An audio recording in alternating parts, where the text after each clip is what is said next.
राज्य शासनाने जाहीर केलेल्या कर्जमाफीच्या निर्णयाची बीड तालुक्यामधल्या खांडे परगाव या ठिकाणी होळी करण्यात आली। शेतकरी हक्क मोर्चाच्या कार्यकर्त्यांनी या निर्णयाची होळी केली आणि निषेध नोंदवला। सरकारने जीआर मध्ये स्पष्ट सांगितलंय की ज्या शेतकऱ्यांची 2019 ला कर्जमाफी झाली असेल त्यांना केवळ 50,000 रुपयांपर्यंतची कर्जमाफी दिली जाणार आहे।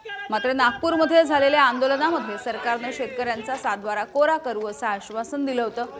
तसं न करता शेतकऱ्यांची ही फसवणूक असल्याचं शेतकऱ्यांचं म्हणणं आहे। तर बच्चू कडूंनी शेतकऱ्यांचं आंदोलन मातीत घालून स्वतःच्या आमदारकीचे चोचले पुरवले। त्यामुळे आमदार बच्चू कडू यांची आमदारकी रद्द करून शेतकऱ्यांना सरसकट कर्जमाफी करावी अशी मागणी शेतकरी हक्क मोर्चाच्या वतीने करण्यात आली।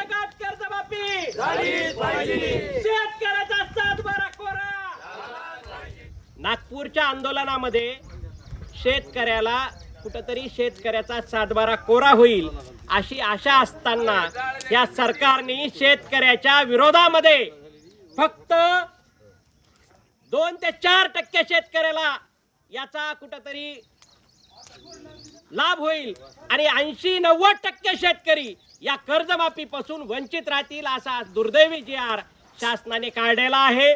याचा आम्ही शेतकरी हक्क मोर्चाच्या वतीने निषेध करतो।